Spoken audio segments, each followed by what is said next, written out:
Muhammad bin Ahmad bin Bashir Al-Andalusi. Al-Fatihah. A'udzu billahi minasy syaithanir rajim.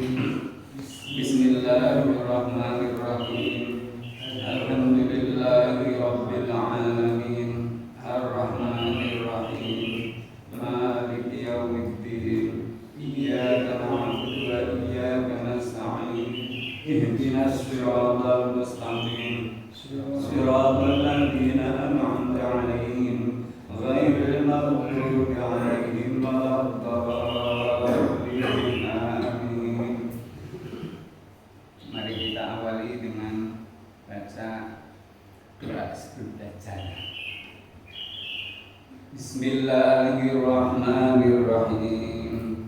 Raditu billahi rabban wa bil islami dinan wa bi Muhammadin nabiyyan wa rasulan. Rabbi zidni ilma warzuqni fahma. Rabbi shrah li sadri wa yassir li amri wahlul 'uqdatam min lisani yafqahu qawli. Amin. Assalamualaikum warahmatullahi wabarakatuh.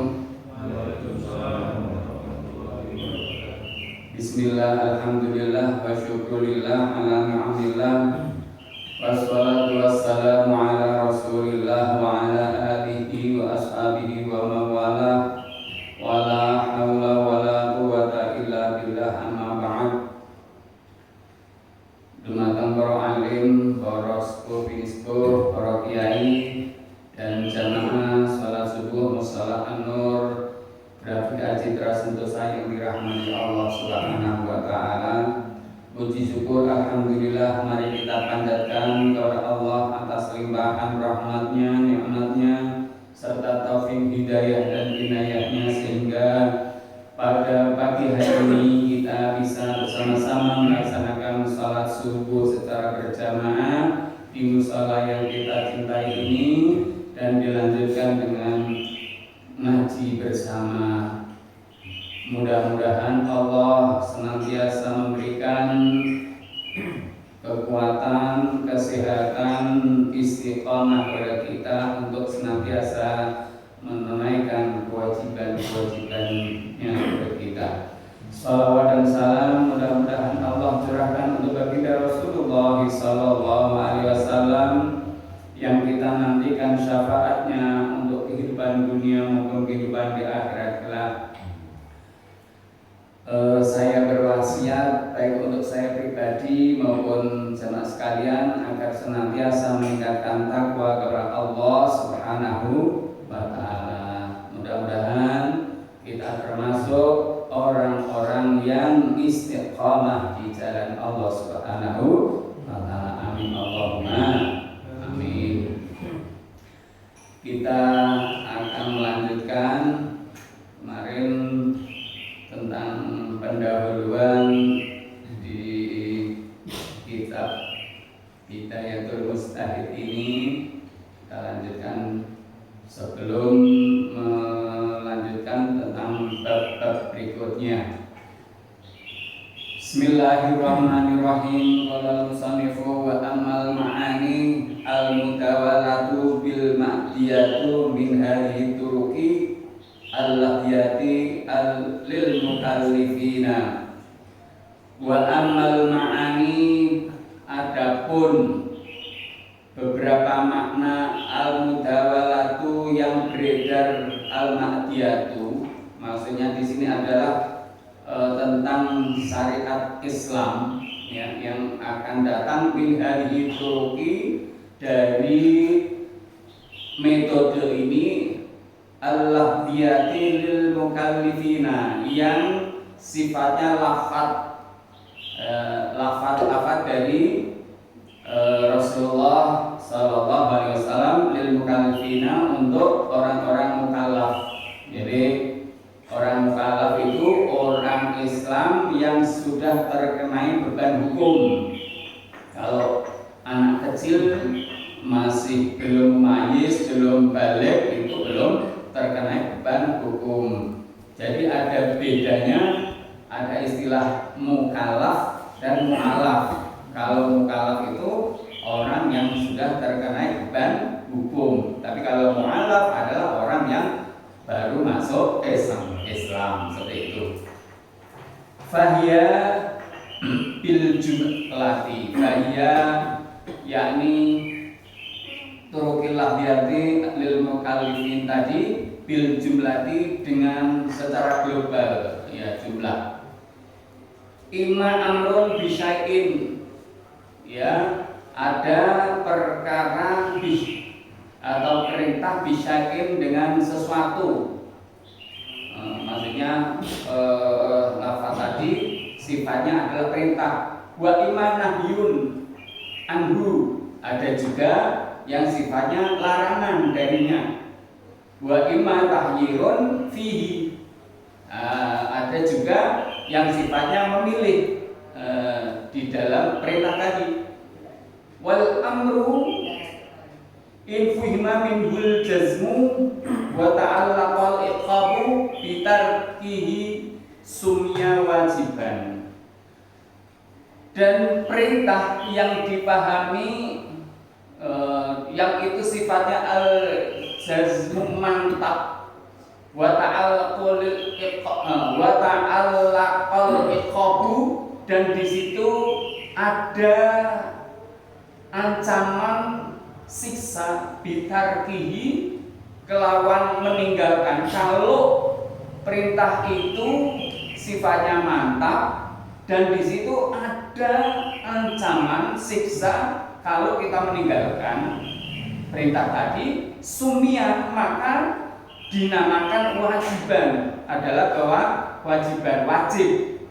Jadi kalau ada perintah dari Allah maupun dari Rasulullah sifatnya mantap, di situ dibarengi dengan ada ancaman ketika meninggalkan perintah itu, maka perintah itu disebut wajib.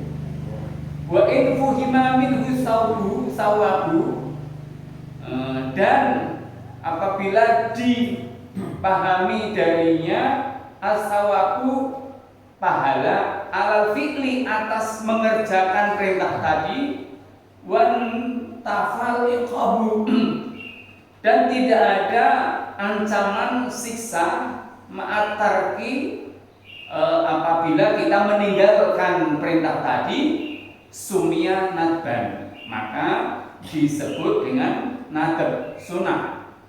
Jadi ada istilah sunnah ini kalau dilaksanakan dapat pahala, kalau ditinggalkan tidak ada siksa. Nah, ini yang biasa beredar di masyarakat. Tapi kalau saya ya sunnah itu sesuatu yang sangat dianjurkan oleh Rasulullah SAW. Kalau kita tidak melaksanakan, kita tidak mengikuti sunnah dari Rasul, berarti di situ kita tidak mendapatkan keutamaan apa yang disampaikan oleh Rasulullah SAW. Kemudian wanahyu aidon, dan larangan juga, infuhima minhul jazmu, yang dipahami darinya al-jazmu dengan mantap, wa ta'liqul iqabi bil fi'li, ya dengan mantap, kemudian kita ada ancaman siksa ketika kita melakukan, ya ada suatu perintah, ada suatu perkara, kalau kita melakukan di situ ada ancaman siksaan, sumia muharraman, ya maka disebut haram, wayahduran, dan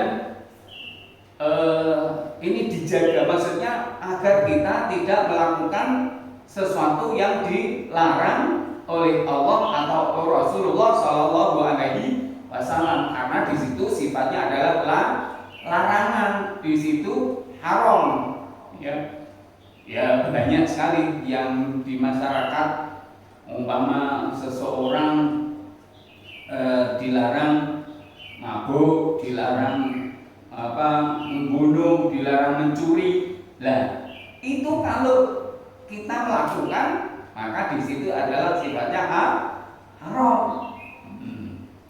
Wa in fuhima minhul al hasu ala tarkihi, dorongan untuk meninggalkan min ghairi ta'alluqin iqabin bi fi'lihi sumia makruhan. Ya, kalau ada amar tadi yang di situ ada dorongan untuk meninggalkan dari tanpa ada ancaman, untuk apabila kita melakukan amar atau sesuatu tadi, maka disebut dengan makruh. Yang beredar di masyarakat itu kan siapa? Menghisap mbako, merokok gitu loh. Itu memang tidak ada ancaman kalau seseorang melakukannya, tapi di situ adalah sangat dibenci oleh Rasulullah. Kalau kita melakukan sesuatu perbuatan, tetapi di situ Rasulullah nggak suka, nggak senang. Kita pengennya dekat dengan Rasulullah, kita pengennya meniru Rasulullah, kita pengennya mendapatkan syafaat dari Rasulullah, tapi kita melakukan sesuatu yang dibenci oleh Rasulullah, makruh gitu. Ya, tapi memang orang biasanya kiai-kiai itu gandengannya ngopi kalau udut, padahal yang ngopinya boleh, tapi udutnya di situ yang makruh. Di sini bukan haram, tapi kalau ada sebagian ulama di Indonesia, organisasi yang mengharamkan merokok. Nah, padahal di sini oleh Rasulullah cukup dihukumi makruh, dibenci. Tapi oleh ini teman kita yang lain, saudara kita yang lain mengatakan itu adalah haram. Loh, Pak, di situ apakah tidak ada merubah sesuatu yang makruh menjadi haram? Nah, ini tentunya dengan berbagai pertimbangan. Ya, ismuma baru min naf'ihima. Jadi sesuatu itu madorotnya lebih besar daripada manfaatnya. Dari kaidah inilah dia mengharamkan sesuatu yang dibenci tadi. Jadi di sini dalam hal rokok, nanti Pak Wis, enggak. Di sini saya menyampaikan. Di sini hanya menyampaikan apa yang ditulis, apa yang disampaikan oleh Rasulullah SAW. Fatakunu asnaful ahkamil syar'iyyati al-multaqahu min hadithulukil khamsah. Ya, fatakun mongko ana asnaful ahkamil syar'iyyati, piro-piro wernane hukum syariat al-multaqahu yang ditemukan min hadithuluki dari metode ini khamsatan. Jadi ada 5, ya. Pertama wajibun, wa mandubun, wajib, mandub sunnah, wa mahdurun, larangan, wa makruhun, dan makruh, wa muhayyarun, dan memilih fihi di dalam perkara tadi, wa wal mubah, ya mubah. Istilahnya di masyarakat dalam fikih adalah mubah, memilih, boleh melakukan, boleh meninggalkan. Contoh apa ya? Makan ini sesuatu yang mubah. Boleh seseorang makan, seseorang boleh tidak makan. Makan itu kan orang mengatakan orang kalau tidak makan akan mati. Padahal yang menentukan mati atau hidup siapa? Allah. Ya, berarti kita tidak tergantung wong nek ora mangan ki mati.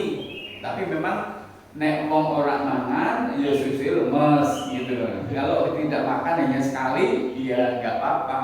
Dan banyak orang yang nyatanya berpuasa ya juga nggak mati kayak gitu.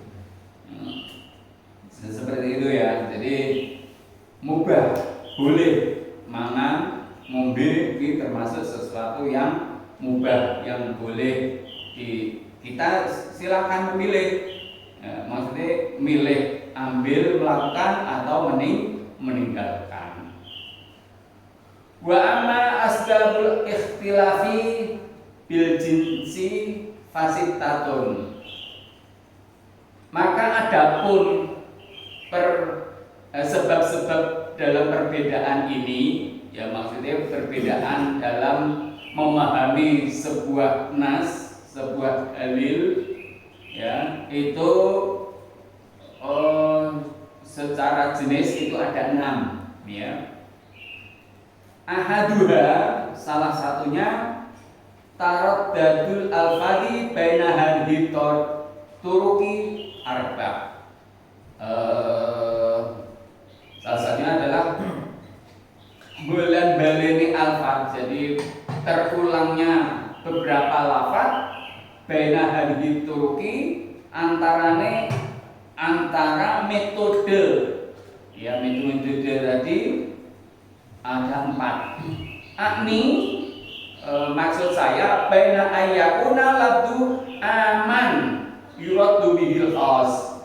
Ya, yang saya maksudnya adalah ada lafaz yang sifatnya umum yuradu bihil khas, tapi yang dimaksud adalah khusus. Jadi lafaz sifatnya umum, tapi yang dimaksud adalah khusus. Awil khassa yuradu bihil am, atau sesuatu itu yang sifatnya khusus tapi yang dimaksudkan adalah umum. Au aman yuradu bihil am, atau umum yang dimaksud juga umum. Pertama tadi apa? Umum yang dimaksud khusus, terus khusus, umum. Awil khassa yuradu bil khas, atau khusus yang dimaksud juga khusus. Au yakuna dalilun khitabin, atau ada untuknya dalil khitab, ya yang sudah tercatat maksudnya. Au la yakuna lah, atau tidak ada untuknya. Wasani al-istiraqul ladzi fil alfaz, dan yang kedua adalah al-istiraqnya, bercampurnya dalam hal lafaz. Wa dzalika imma fil lafzil mufradi khalafdil qur'i. Adapun di dalam lafaz al-mufrad, ya mufrad itu bentuknya tunggal, khalafdil qur'i, seperti kata quru, ya dalam Al-Qur'an salah sati quru gitu loh. Ayatnya saya lupa panjangnya. Alladzi yantaliqu ala idhari ala haidi, yakni yang berhubungan tentang suci pada waktu haid, ya seseorang haid. Jadi jarak antara ini kaitannya dengan masa idah, ya masa idah 3 kali suci atau 3 kali haid, ini yang masih menjadi perbedaan, ya. Orang ada ulama yang mengatakan suci haid, suci.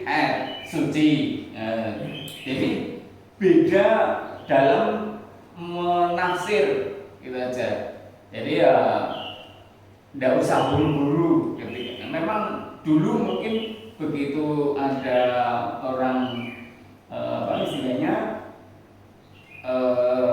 menjanda, entah itu cerai atau ditinggal meninggal oleh suaminya, kemudian ada sahabat atau ada orang yang ingin segera menolong. Nah ini kan menunggu masa iddah. Masa iddah itu kan 3 kali suci. Nah, 3 kali suci itu maksudnya seperti apa? Head suci, head suci, head suci, atau suci head, suci head, suci head. Nah ini masih menjadi perbedaan antara para ulama, gitu ya. Dan istilah Qur'i tadi berbeda pendapat. Wa kadzalika lafzul amri, dan demikian lafaz perintah. Hal yuhmalu 'alal wujubi, apakah memuat sesuatu yang wajib awin nabi, atau wajib atau sunnah. Ya, satu perintah itu perintah dari Rasul wajib atau sunnah. Walafzul nahyi hal yuhmalu 'ala tahrim, dan lafaz yang melarang apakah di situ mengandung makna yang mengharam, awil karohiyati, atau yang makruh tadi. Jadi di sini berbeda pendapat dalam pemahaman. Maka ya terjadilah perselisihan dalam menerima, dalam memahami perintah atau larangan dari Rasulullah SAW tadi. Ya. Jadi ini sesuatu yang wajar, tidak perlu dibesar-besarkan. Wa inna fil lafzil murakkabi misla qaulihi ta'ala illal ladzina tabu fa innahu yuhtamalu an ya'uda 'alal fasiki faqat. Dan adapun lafaz murakkab yang bertingkat, contoh firman Allah Ta'ala illal ladzina tabu, kecuali orang-orang yang bertaubat. Fa innahu, maka kata atau kalimat illal ladzina tabu tadi yuhtamalu ayyauda 'alal fasiki faqat, yakni yang dimaksud terkandung adalah kembali pada orang yang fasik saja, ya. Maksudnya fasik itu apa? Fasik itu orang Islam tapi dia berbuat dosa. Nah, itu fasik. Ya, Pak, yang jenenge manungsa iki menus-menus kakean dosa. Manungsa iki mahalul khata' wan nisyan, tempatnya salah lan luput. Ya wajar. Ya kita ini mungkin termasuk golongan fasik yang biasa melakukan perbuatan dosa. Lho Pak, dosa Pak? Ya jenenge manungsa itu mesti nggone dosa. Nek ana manungsa ora ngaku duwe dosa, iku sing dosa. Sebab menungso sing ora duwe dosa namung Kanjeng Nabi, karena Kanjeng Nabi diberi julukan atau gelar maksum, yang terjaga dari dosa. Kalau kita manusia wajar ini ya tetap duweni dosa, ya. Nek ngaku ora duwe dosa lho ki sing dosa malah bel, ya. Yes.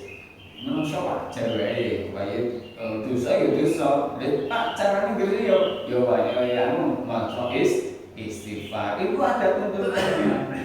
Jadi memang dosa kecil kalau dibiarkan lama-lama menjadi besar, sedikit demi sedikit lama-lama menjadi bukit. Dan tidak ada dosa besar kalau itu dilakukan dibarengi dengan istighfar. Kanjeng Nabi sing dijaga dari dosa itu aja setiap hari tidak kurang dari 70 kali membaca istighfar taubat kepada Allah Subhanahu wa taala. Maka ya kita sering-sering saja istighfar kepada Allah. Jangan malas istighfar, ya gampang, astagfirullahaladzim. Kalau pengen baca Sayyidul Istighfar ya ada juga, Allahumma anta rabbi la ilaha illa anta khalaqtani wa ana abduka wa ana ala ahdika wa wa'dika mas'alatu wa a'udzubika min syarri ma sana'tu aku ulaka bi ni'matika alayya wa aku bi dzambi faghfirli fa innahu la yaghfiru dzunuba illa anta. Itu doa. Tapi ada hadis yang mengatakan bahwa barang siapa yang membaca Sayyidul Istighfar di pagi hari, kemudian di siang hari sampai sore harinya dia meninggal, baca Sayyidul Istighfar itu dengan mantap, dengan penuh keyakinan, maka orang itu dijaga atau dimasukkan surganya Allah Subhanahu wa taala. Dan apabila ada seseorang yang membaca Sayyidul Istighfar dengan penuh keyakinan di sore hari, maka di malam hari sampai sebelum fajar dia meninggal, maka dia dimasukkan surga. Ini ya kita biasakan membaca Sayyidul Istighfar bersolat subuh atau bersolat maghrib atau berasar gitu. Ini tuntunan dari Rasulullah SAW. Ini tadi sifatnya apa Pak? Amrnya apa? Perintahnya wajib atau perintahnya nadab atau sunnah, anjuran, kayak gitu kan? Ya itu walaupun dari Nabi, tapi sifatnya tidak wajib, sunnah gitu. Ini kan kita lagi ngaji tentang istilah-istilahnya yang datang dari Rasulullah Sallallahu Alaihi Wasallam. Bismillahirrahmanirrahim. Wa yuhtamila ayyauda alal fasiki wa syahidi. Wa yuhtamalu wa yuhtamala. Ihtamala ya tamilu.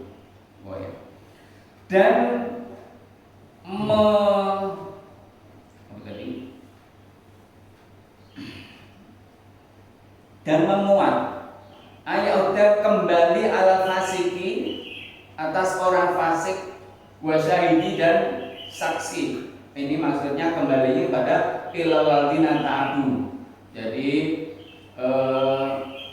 termasuk orang yang fasik dan saksi palsu gitu ya. Ini harus segera bertobat kepada Allah Subhanahu wa taala. Fatakuna taubatu rafi'atan. Maka taubat orang yang tadi fasik wa syahid tadi adalah rafi'atan. Rafi'atan itu maksudnya diangkat dari dosanya. Lil fiski atas kefasikannya. Wa mujizatan syahadati qadhifi, dan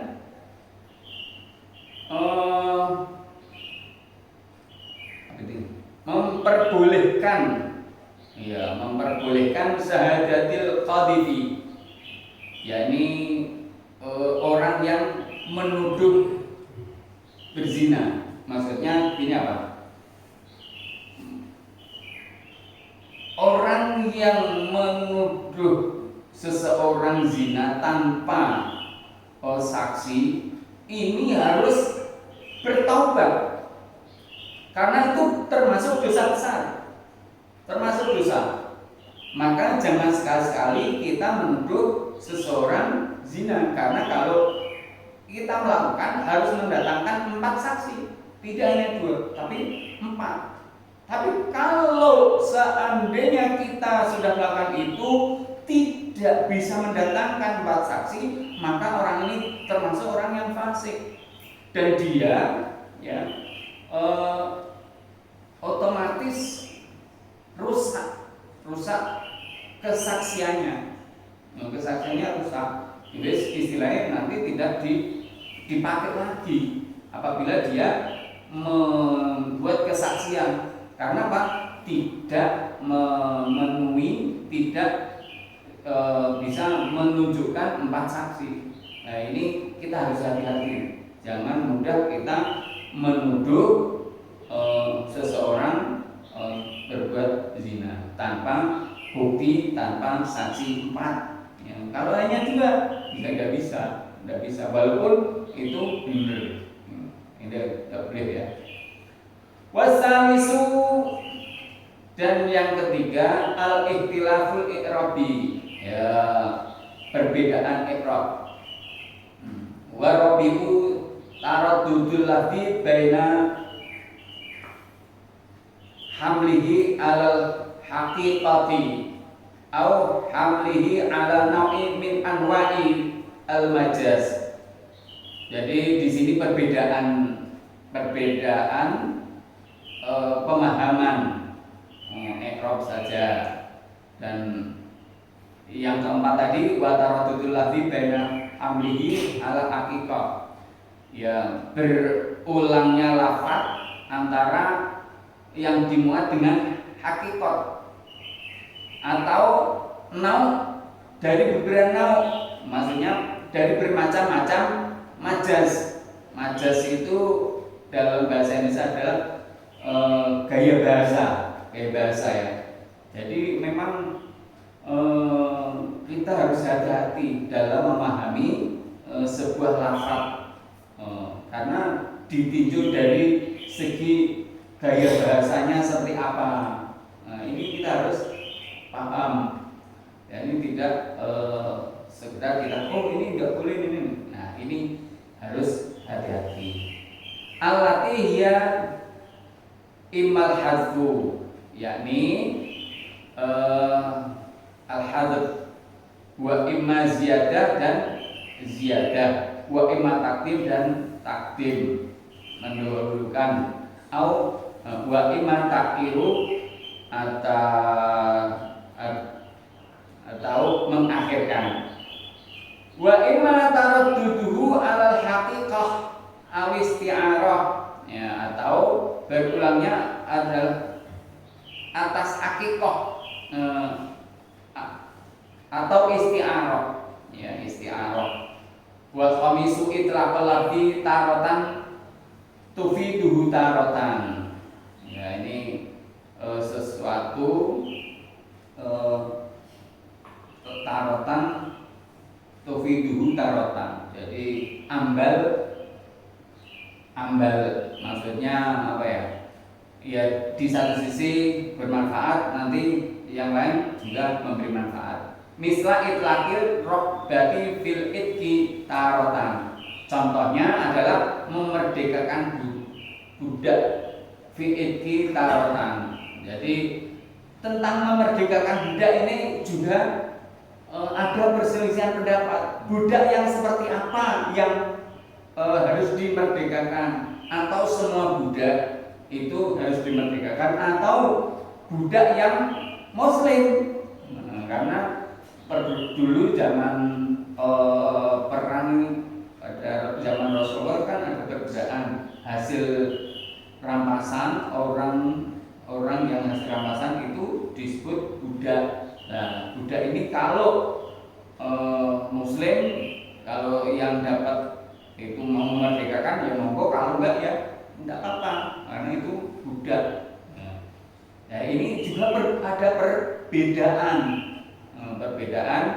dalam pemahaman yang harus dimerdekakan, ini budak muslim atau budak non muslim, seperti itu. Wa taqyidiha bil imani taratan. Ini tadi penjelasannya adalah untuk qayyidnya itu budak muslim atau tidak. Wasadisu at-ta'arudu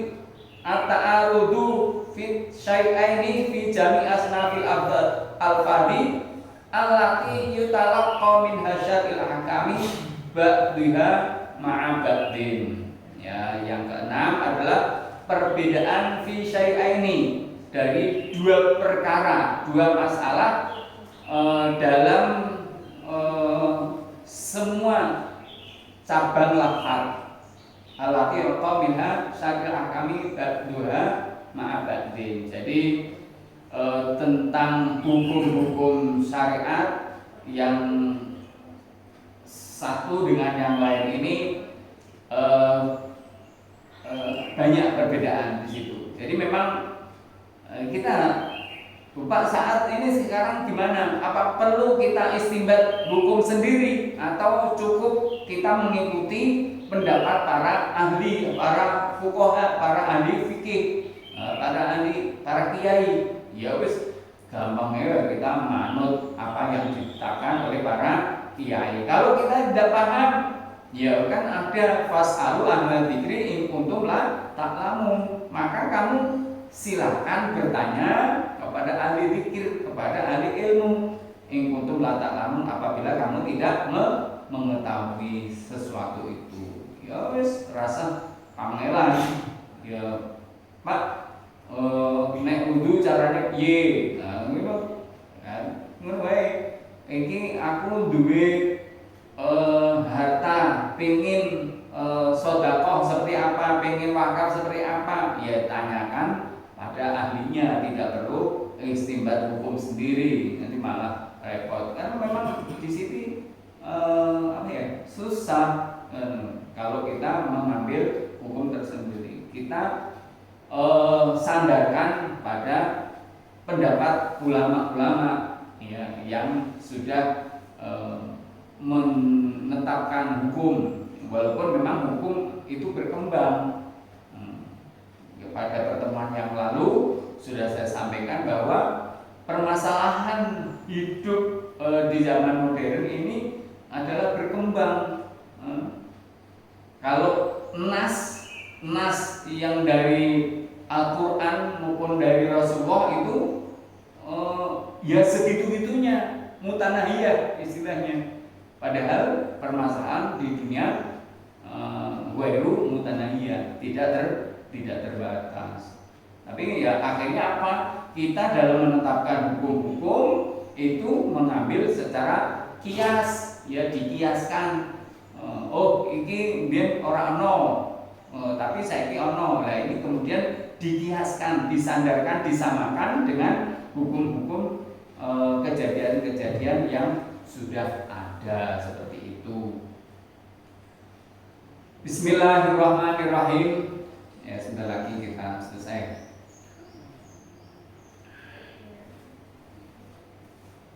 Bismillahirrahmanirrahim. Ya, qala Qadi radhiyallahu an wa qad dzakarna bil jumlati hadhil asya fal nashrah fi ma qasadna musta'inina billah wa la nabda min dzalika bi kitabit thaharah ala adatihim. Jadi nanti akan diterangkan apa yang dimaksud dengan pertolongan Allah, dan kita akan mulai dengan kitab ini tentang bab thaharah pada kebiasaannya, ya, kitab thaharah minal hadasi. Jadi insyaallah ini kita bahas pada pertemuan yang akan datang. Ya, jadi kita sedikit-sedikit aja ya, nanti biar sambil ngantuk-ngantuk gak apa-apa. Mudah-mudahan kita diberi kesehatan, diberi pertolongan, bisa belajar. Ya, paling tidak kita mendapatkan fadilah, keutamaan belajar, duduk di majelis ilmu. Nek sing jenenge wong tuwa belajar ki ora nambah ilmu, tapi ya yang dicari adalah fadilah-fadilahnya, keutamaan-keutamaannya. Barang siapa duduk di majelis ilmu satu bab, satu saat, sesaat itu lebih utama daripada sholat sunnah berapa? 1000 rakaat. Ya Allah, gede begini rak sempat sholat sunnah. Saiki wis bar sholat subuh lungguh ngiroke ngaji wis padha karo sholat sunnah 1000 rakaat. Gitu nggih.